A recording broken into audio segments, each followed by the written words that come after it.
What is up sa inyo mga Gino at Binibini? Welcome sa isa na namang reaction video, sa isa na namang episode ng Maria Clara at Ibarra. Matuloy na kaya this episode ang reunion ng Pilay? O baka mapigilan nitong sunny-side ng Poknat na to? Huwag na natin patagalin, panoorin na natin. Nabasa niyo na ba ang laman ng librong ito? Wala na. Ngunit base sa pamagat ay... Maaaring supersibo ang nilalaman nito. Maarbor na yan. Natin ang titulo ng nobela. Buong araw na namang nawawala. Hindi sumasagot sa mga text ko, mga tawag ko. Ano na lang bang nangyayari dyan sa kaibigan mo, Stacy? Ha? Cosplay na naman po. Cosplay? Paano hindi naman kasi sila naniniwala na ang Noli at Elfie ay kwento lang, kathang isip lang. At least pag dala ko to, mas mabilis silang maniniwala sa akin. Mas mabilis kong maililigtas ang buhay ni Maria Clara at Ibarra. Yun nga lang, napasakamay ng inakay ng kolektor ng mga sulat ng San Diego ang Elfili mo. Nako, ayan na, anak ng tipaklong. Oh my gosh! Welcome back, Boklat! Oh, saan ka nang galing, bruha ka? Hernando, kaya pa? Kulang sa exercise, Hernando, ah. Yan ang napapalahan ng mga taong tila hindi nag-ehersisyo. Yun, sinasabi ko, di ba? Mahinang pangatawan at tila lampa. Uy, grabe ka naman, Fidel. Haabutan na tayo ng sikat ng araw kung gano'n. Kailangan ko na siyang makita. Hindi na ako mapag-antay pa. Mauna na ako sa'yo.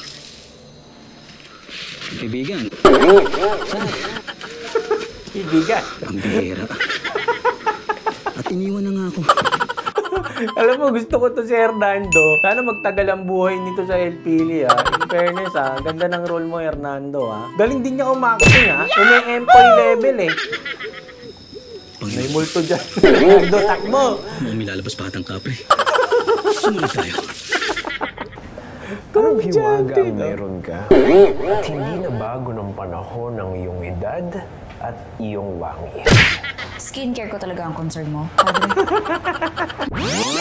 Anong gulo na naman ang dadalhin mo sa buhay ni Maria Clara? Sa buhay ni Maria Clara o sa buhay mo? Gulo? Ikaw nga magulo, eh. Saang impyerno ka ba galing, demonyita ka? Lumalaban si Poknat. Trastukan. Lalo't may hawak ka na ganitong klaseng libro. Huwag mong babasahin yan, Poknat. Makikita Nasa mo yung... pakiwari ko ay naglalaman ng mga kasulatan na supersibo. Pang-asar yung mukha. Lakas mang-asar ni Poknat, eh. Sa akin yung libro mo. Fidel, malayo ka pa ba, Fidel? Iwanan mo na nga yan si Hernando. Baka yan na nagpapatagal sa iyo, eh. Oh, ano na, boy? Papahamak na yung binibini mo dito. Wala namang laman niya. Puro kalokohan lang ang laman niyan, padre. Akin na! Akin na sabi! Sa iyong kinikilos ngayon, at tila namumutla at takot na takot. Lakas talaga mang-gaslight nito, eh, no? Senyor,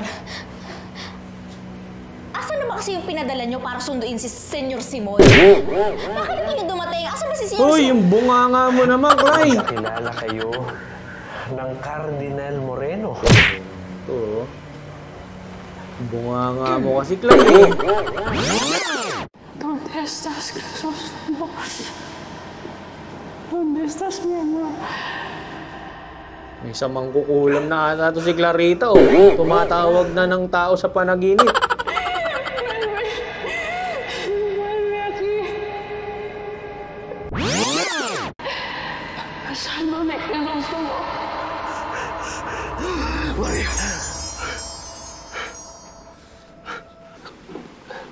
Senyor.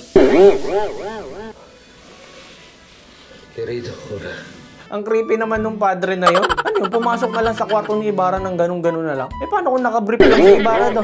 Pinagigising na kayo ng Kapitan General. Maaga tayong mga ngaso sa gubat. Ay, yun naman pala, eh. Nananaginip ba kayo ng masama sa inyo? Sinong Maria ang tinutukoy ninyo? Isyosero din to, eh, no? Lahat ba ng padre dyan, isuswero?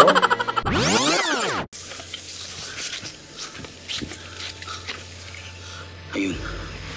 Ayun ang kwartel sa bahay na ito. Paano nyo papasokin yan? Heavily guarded pala. Hindi basta-basta makakalapit. Hindi nyo pa kasama si Beatrix. Kung ganun eh, nakita niya na si Clyde. Ayun na, nakita na ni... Ayan, takbo ko! Ay, sayang. Oh my God. Fidel. Oh my God. Bubuk, bubuk. Ganun siguro yung puso ni Fidel. Oh. Panganga na lang siya. Ay! Clay ko! Ano? hininga. Papagupit na yan! Yahoo! Okay ka, okay ka lang, boy. Sa dahil na Dili ka, bata. makikilala ka ng Friday at sigurado akong ipapahuli ka niya. Oh, don't tell me, kakalad ka rin niya yan si Clay. Ano yan, penitensya? Ay, talagang kinaladkad yung babae. Walang niya kayo. Ngayon ka pa magpapabaya? Ngayon mo pa iyahin ang iyong sarili sa kanila? 13 taon kong pinalagpas na maliw sa pinakamamahal kong babae. At ngayon na nagbalik na siya, hindi na ako papayag pa. Laban na laban, oh. Talaga naman. Miss na miss, eh. 13 years ba naman, eh. Pagupit ka muna kaya, boy. Baka di ka makilala ni Clay. Oh, ano yun? UFO? Ano yan? Sino yan? Yan ba yung ano ni Basilio? Jowa ni Basilio?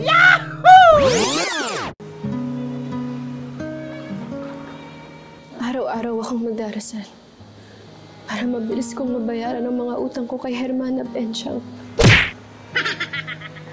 Ito na ba ang pumalit sa pwesto ni Maria Clara? Nung pumunta ng monasteryo, may sumubstitute na sa pagiging madasalin. At ang feel ko dito, emo-emo vibes eh, ha? Makakasama ko na rin ang aking sinisinta. Sino? Si Basilio ba? Ayan. Kulang nga. Parang ang tagal yung di nakita. Lolo Celo, Andiyan ka pala, lo. Sorry. nakausap si Uli. Sinta ko. Nabalitaan ko ang nangyari kay Mang Tales. Ano nangyari? Nakilala niyo ba kung sinong mga bandido ang dumakip sa kanya? Dumakip lang pala eh. Akala ko naman nategi eh. Yung mukha naman nito parang natuluyan na yung tatay niya eh. May pag-asa pa. Hindi ba batid ng mga bandido na inubos na ng korte at ng korporasyon ng inyong mga ari-arian? Pagkatapos ay dinukot pa siya? Ba't mo pinapagalitan yung gawa mo? Kasalanan ba niya yun? Na ngayon nabayaran ko na ang mga bandido, Basilio. Ilang sandali na lamang ay iuwi na nila si Itay. Subalit hindi ko na yata masisilayan ang tagpong yun. Dahil kailangan ko nang umalis. Sino bang bandido yung tinutukoy nila? Madami bang chapter ng bandido? Anong chapter ba yung bandido na umuli kay Kabesang Tales? Baka naman tropa pips nila Fidel at Simon. Di ba sila connected? Dami mo na namang tanong, Kuya Aris. Ano na naman yun? Uy, di ba yun yung ano ni Clarita? Hindi ba yan yun? Ang agnos na niregalo ko sa iyo. Ah, gift pala ni Basilio. Hindi ba't handog to ng isang mabuting babae sa isang lalaking may ketong? Ha? Yun na yung ano ni Clarita. Eh, ba't napunta sa inyo? Sinanla kay Basilio? Sabi ng ketongin, handog raw ito sa kanya ni Senyorita Maria Clara. At binigay sa'yo ito ng lalaking may ketong Ayun, dahil tinulungan mo siya sa daan. ginamot ni Yes, Basilio. yung hinandog ko naman sa iyo. Ah, talagang nagpasa-pasa ka. Ng aking pusong nagmamahal sa iyo. Hindi umabot pa sa inyo yung ano necklace ni Clarita, in fairness. Kumapal na ng matindi yung eyebags ni Kienes, Oh my gosh, nagbasa saan na. nakahugot ng Valencia ang nilalang na ito para maglathala ng libro ukol sa filibusterismo. Shalby, ilang puyat pa, medyo makakahawig mo na si Wolverine. Kaya laki na ng eye bags mo. Konti na lang. O, papuntang Deadpool na yung eye bags mo. Laki na. At bakit niya alam ang eksaktos momentos sa Baportabo? At kahit ang aming mga diskusyones Ikaka-print lang yan kanina. at nakalimbag pa. Ganong kabilis ang printing services nila Rizal. Paano mo i-explain yan? Isa kang demonyita. Ikaw, padre, ang tunay na diablo. Talaga, nag-flip-top battle na naman. High blood din sa'yo si Poknat eh. Nako, don't tell me, lalatiguhin mo yan. Magpakilala ka! Satanas! Uy! Bumuhay! Sana lang may dalang dyaryo si Clyde doon sa may pweta niya, no? Para hindi niya masyadong naramdaman. Maligtas pa kaya to ni Fidel? Kayanin pa kaya ni Hernando ang pagtakbo? Tingnan na lang natin sa mga susunod na episode, mga Gino at Binibini. Hanggang sa muli, bye-bye.